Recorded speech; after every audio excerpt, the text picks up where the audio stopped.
Hey, welcome back everyone. It is now February 23rd of 2021, and ever since the very end of The Mandalorian Season 2 and the Gina Carano fired situation, a lot of fans around the world have been very much curious and skeptical about what's going on between Jon Favreau and Dave Filoni. This is Mike Zero. Make sure to subscribe if you are new to the channel for future Star Wars content. Now, one thing about Disney Star Wars is that yes, we do know that they are now currently in this damage control mode because of what's been happening with the Disney Plus subscriptions. Disney, as of right now, they are very much worried about the amount of people canceling their Disney Plus subscription because of the Gina Carano fired situation. And it doesn't end there. It also has something to do with the fact that a lot of fans are also just very much fed up with Lucasfilm's Kathleen Kennedy and how she's been handling everything with the Gina Carano fired situation. Now, when we go ahead and take a look at what Jon Favreau and Dave Filoni are busy with, they're actually very busy with the Ahsoka Tano series, the Kenobi series, because they have somewhat of a role in that, as well as the Book of Boba Fett, Mando Season 3 and 4, and so on and so forth. So the thing about all of this that really does surprise a lot of people around the world is that yes, there are going to be some minor setbacks for some of these major projects. Mostly the projects that have yet to become, that have actually yet to enter into the filming phase, principal photography. Kenobi's moving along well. Andor is moving along well so far. But shows like Mando Season 3 and others out there, there are going to be some setbacks because they're just really, still technically in the pre-production phase. Now, when we go ahead and check out what's been going on with Jon and Dave, obviously a lot of fans are intrigued about that. Given that The Mandalorian Season 3 is in development by Jon Favreau and Dave Filoni, they are also focused on the Ahsoka Tano series, as well as the Book of Boba Fett. Now, Disney and Lucasfilm have been getting ready to market the Book of Boba Fett starting this May. However, since the Gina Carano fired situation, fans have been very much up in arms over how Lucasfilm handled the entire situation. Now, in a recent interview, Lucasfilm's Kathleen Kennedy was able to respond to the Star Wars fandom, to where at one point she was able to unveil her stance on Star Wars. Kennedy went on to unveil that when she looks at the fandom, and what some fans call a divide, she views this still as a minority, and that whatever divide was made from what Ryan had created for The Last Jedi had little to no impact on the Star Wars brand. Kathleen Kennedy continues to say that she believes it was the loud minority that polluted the Star Wars fan base and how it ruins it for other people. Kennedy also describes that it's best to never listen to the fans since the creators are the most connected with their vision of what Star Wars should be like, and in her eyes, that's why she wanted Ryan to do his own thing, since she believed in Ryan more than the fans' outlook. Additionally, separate from all of this, it's noted that with the Gina Carano firing situation, multiple Lucasfilm employees tried to save Gina Carano from getting fired, and that these individuals are kept unnamed by Gina Carano to save them from getting fired as well. Carano recently unveiled that there are many employees that are afraid of getting fired over at Lucasfilm. Not just that, however, but it's noted that Kennedy was the one who refused to let Gina Carano know in person, and was the one who wanted it to be known to her by social media and hashtags. Let me just stop right here for 1 second.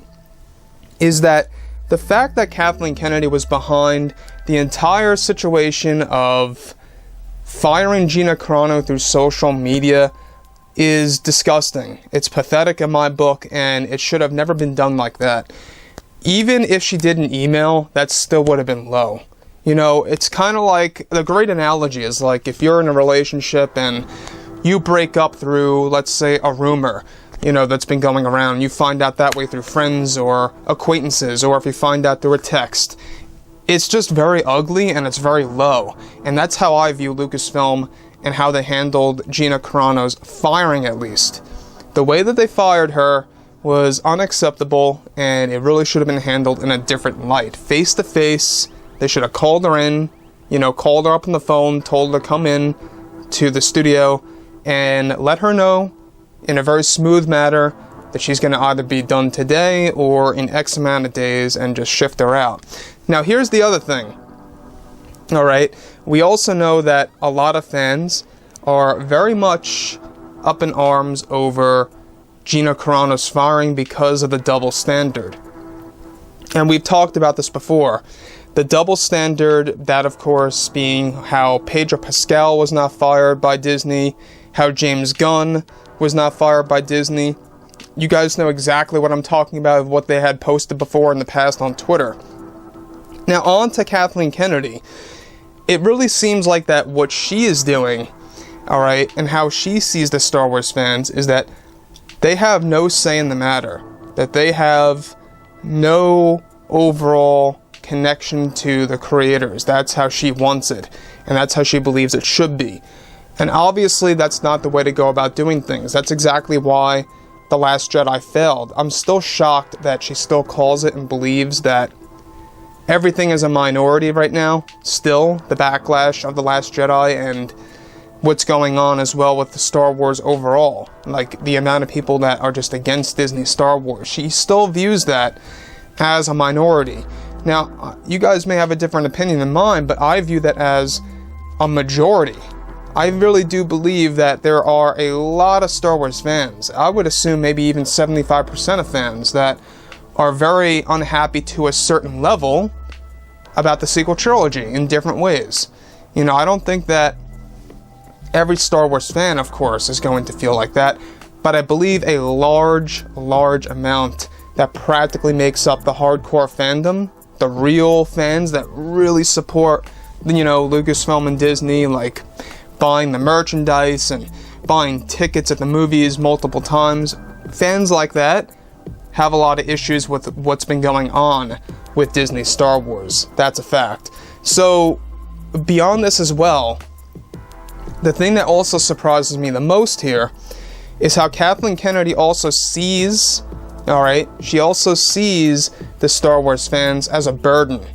Now, the fact that she describes the loud, opinionated fans as a minority and how they have a negative impact on the Star Wars fandom and how they are the ones responsible for creating the quote-unquote divide in her mind. Let's not forget that this is a person, alright, Kathleen Kennedy, this is a person that took part in an interview about 4 months ago who stated that there is no source material, there's no books, comics, or novels from the past that we could really draw from. Nothing from the 1990s and the 2000s that we could use. That was a straight up lie, because it's all there. Star Wars, you know, Legends is all there. There's hundreds of books and novels and video games all combined, if not maybe more than that. And it really does mind boggle a lot of fans as to why Kathleen Kennedy would even have the actual stance to do something like that. The actual decision to actually say something like that in an interview. That really just confused, you know, everybody out there as to why Kennedy made such a crazy statement like that. And it just made her look ultimately pathetic in my eyes, to the point where we really cannot take this, you know, person seriously at all. So, like I've said before in the past, guys, you know, drop a comment below. Let me know about all of this in the comments, and if you guys did enjoy the content for today, do make sure to drop a thumbs up on this video to support the channel. I thank you all so very much for the kind support, and I'll catch you guys next time.